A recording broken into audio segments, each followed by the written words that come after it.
ओम नमः शिवाय मित्रों। बड़ों को प्रणाम और छोटों को प्यार।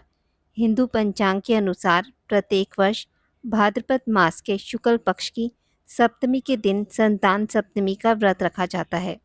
इस व्रत को मुक्ता भारण व्रत या ललिता सप्तमी व्रत के नाम से भी जाना जाता है। इस दिन भगवान सूर्यदेव और माता पार्वती और भगवान भोलेनाथ की पूजा करने का विधान है। मान्यता है कि संतान सप्तमी का व्रत करने से संतान की प्राप्ति होती है और संतान दीर्घायु होती है।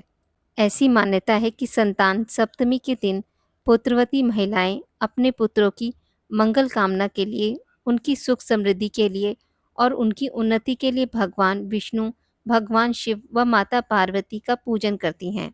तो वहीं कुछ महिलाएं पुत्र प्राप्ति के लिए भी संतान सप्तमी का व्रत भी रखती हैं। चलिए अब सुनते हैं संतान सप्तमी की व्रत कथा। एक दिन महाराज युधिष्ठिर ने भगवान से कहा कि हे प्रभु, कोई ऐसा उत्तम व्रत बताइए जिसके प्रभाव से मनुष्य के सांसारिक दुख कलेश दूर होकर वे पुत्र एवं पौत्रवान हो। यह सुनकर भगवान बोले, हे राजन, तुमने बड़ा ही उत्तम प्रश्न किया है। मैं तुमको एक पौराणिक इतिहास सुनाता हूँ, ध्यानपूर्वक सुनो। एक समय लोमश ऋषि ब्रजराज की मथुरापुरी में वासुदेव देवकी के घर पधारे। ऋषि राज को आया हुआ देख करके दोनों अत्यंत प्रसन्न हुए तथा उनको उत्तम आसन पर बैठाकर उनकी अनेक प्रकार से वंदना तथा सत्कार किया। फिर मुनि के चरणों तक से अपने घर तथा शरीर को पवित्र किया। मुनि प्रसन्न होकर उनको कथा सुनाने लगे। कथा के कहते कहते लोमश ऋषि ने कहा कि हे देवकी, दुष्ट दुराचारी पापी कंस ने तुम्हारे कई पुत्र मार डाले हैं, जिसके कारण तुम्हारा मन अत्यंत दुखी है। इसी प्रकार राजा नहुष की पत्नी चंद्रमुखी भी दुखी रहा करती थी, किंतु उसने संतान सप्तमी का व्रत विधि विधान सहित किया, जिसके प्रताप से उसको संतान का सुख प्राप्त हुआ। यह सुनकर देवकी ने हाथ जोड़कर मुनि से कहा कि हे ऋषिराज, कृपया करके रानी चंद्रमुखी का संपूर्ण वृत्तांत तथा इस व्रत का विधान विस्तार सहित मुझे बताइए, जिससे मैं भी इस दुख से छुटकारा पाऊं। लोमश ऋषि ने कहा, हे देवकी, अयोध्या के राजा नहुष की रानी का नाम चंद्रमुखी था। वह अत्यंत सुंदरी थी। उसी नगरी में विष्णुगुप्त नाम का एक ब्राह्मण रहता था। उसकी स्त्री का नाम भद्रमुखी था। वह भी अत्यंत रूपवान सुंदरी थी। रानी और ब्राह्मणी में अत्यंत प्रेम था। एक दिन वे दोनों सरयू नदी में स्नान करने के निमित्त गई। वहां उन्होंने देखा कि अन्य बहुत सी स्त्रियां सरयू नदी में स्नान करके निर्मल वस्त्र पहनकर एक मंडप में श्री शंकर एवं पार्वती की मूर्ति स्थापित करके उनकी पूजा कर रही हैं। रानी और ब्राह्मणी यह देखकर उस मंडप में गई और उन स्त्रियों से पूछा, हे बहनों, यह तुम किस देवता का और किस कारण से पूजन कर रही हो? यह सुनकर स्त्रियों ने कहा कि हम संतान सप्तमी का व्रत कर रही हैं। अभी हमने शिव पार्वती का पूजन चंदन अक्षत आदि षडोपचार विधि से किया है।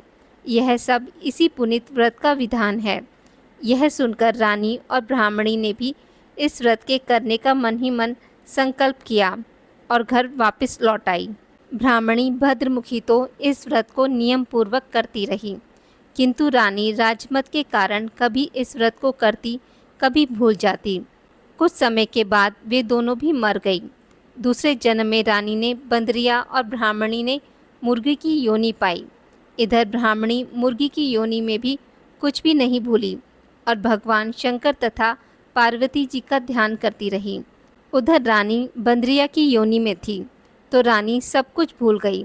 थोड़े समय के बाद इन दोनों ने यह देह भी त्याग दी। अब इनका तीसरा जन्म पुनः मनुष्य योनि में हुआ।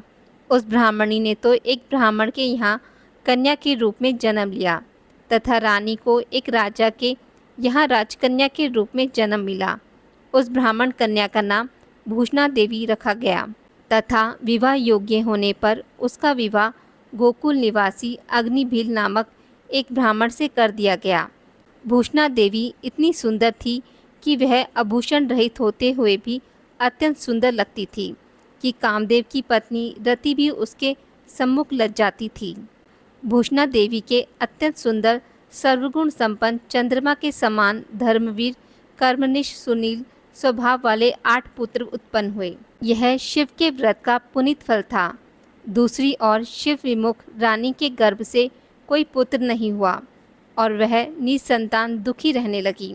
रानी और ब्राह्मणी में जो प्रीति पहले जन्म में थी वह अब भी बनी हुई थी। रानी जब वृद्ध अवस्था को प्राप्त होने लगी तब उसको एक गूंगा बहरा तथा बुद्धिहीन अल्पायु वाला पुत्र हुआ और वह इस 9 वर्ष की आयु में इस क्षणभंगुर संसार को छोड़कर चला गया। अब तो रानी पुत्र शोक में अत्यंत दुखी और व्याकुल रहने लगी। देवयोग से एक दिन भूषणा देवी ब्राह्मणी रानी के यहाँ अपने सब पुत्रों को लेकर जा पहुँची। रानी का हाल सुनकर उसे बहुत दुख हुआ, किंतु इसमें किसी का क्या वश।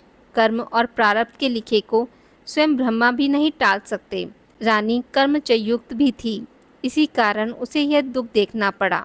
इधर रानी उस ब्राह्मणी के ऐसे वैभव और 8 पुत्रों को देखकर उससे मन ही मन ईर्ष्या करने लगी तथा उसके मन में पाप उत्पन्न हो गया। उस ब्राह्मणी ने रानी का संताप दूर करने के निमित्त अपने 8 पुत्रों को रानी के पास छोड़ दिए। रानी ने पाप के वशीभूत होकर उस ब्राह्मणी के पुत्रों की हत्या करने के विचार से लड्डुओं में विष मिलाकर उनको भोजन करा दिया, परंतु भगवान शंकर की कृपा से एक बालक की भी मृत्यु नहीं हुई।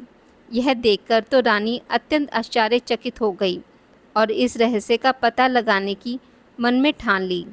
भगवान की पूजा से निर्वृत्त होकर एक दिन जब भूषणा देवी आई तो रानी ने उससे कहा कि मैंने तेरे पुत्रों को मारने के लिए विष मिलाकर लड्डू खिला दिए, किंतु इनमें से तो एक भी मरा नहीं। तूने ऐसा कौन सा दान पुण्य किया है जिसके कारण तेरे पुत्र नहीं मरे और तू नित्य सुख भोग रही है? तू बड़ी सौभाग्यवती है। इस सब का भेद तू निष्कपट होकर समझा। मैं तेरी बड़ी ऋणी रहूँगी। रानी के ऐसे दीन वचन सुनकर भूषणा ब्राह्मणी कहने लगी, हे रानी सुनो। हे रानी, तुमसे 3 जन्म का हाल कहती हूँ, सो ध्यानपूर्वक सुनना। पहले जन्म में तू राजा नहुष की पत्नी थी और तुम्हारा नाम चंद्रमुखी था। मेरा नाम भद्रमुखी था और ब्राह्मणी थी। हम तुम अयोध्या में रहते थे और तेरी मेरी बड़ी प्रीति थी। एक दिन हम तुम दोनों सरयू नदी में स्नान करने गए और दूसरी स्त्रियों को संतान सप्तमी का उपवास शिवजी का पूजन अर्चन करते देखकर हमने तुमने भी इस उत्तम व्रत को करने की प्रतिज्ञा की थी। तुम तो राजमत के कारण सब भूल गई, जिससे झूठ बोलने का तुमको दोष लगा, उसे तुम आज भी भोग रही हो। मैंने इस व्रत को आचार विचार संहिता नियम पूर्वक सदैव किया और आज भी करती हूँ। दूसरे जन्म में तुमको बंदरिया का जन्म मिला तथा मुझे मुर्गी की योनि मिली। भगवान शंकर की कृपा से मैं इस व्रत के प्रभाव तथा भगवान को मैं इस जन्म में भी ना भूली और निरंतर इस व्रत को नियम अनुसार करती रही।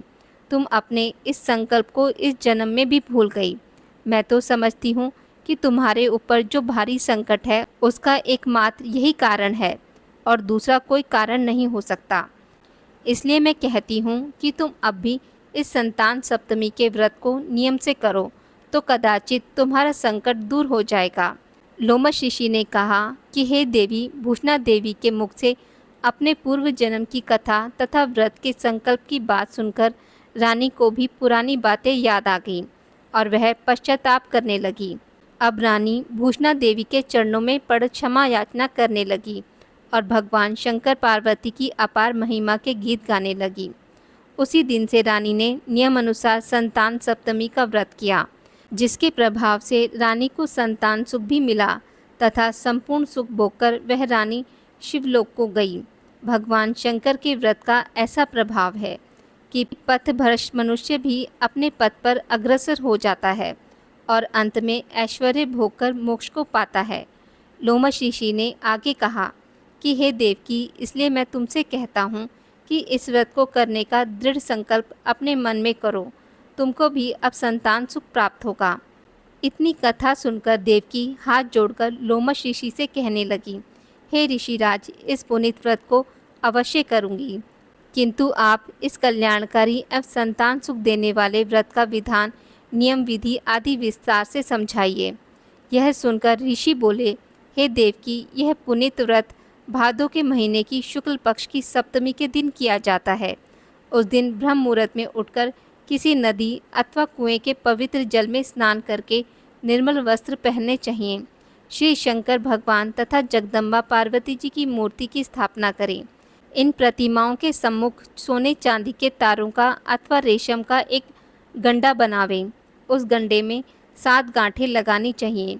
इस गंडे को धूप दीप अष्टगंध से पूजा करके अपने हाथ में बांधें। भगवान शंकर को अपनी कामना सफल होने की शुद्ध भाव से प्रार्थना करें।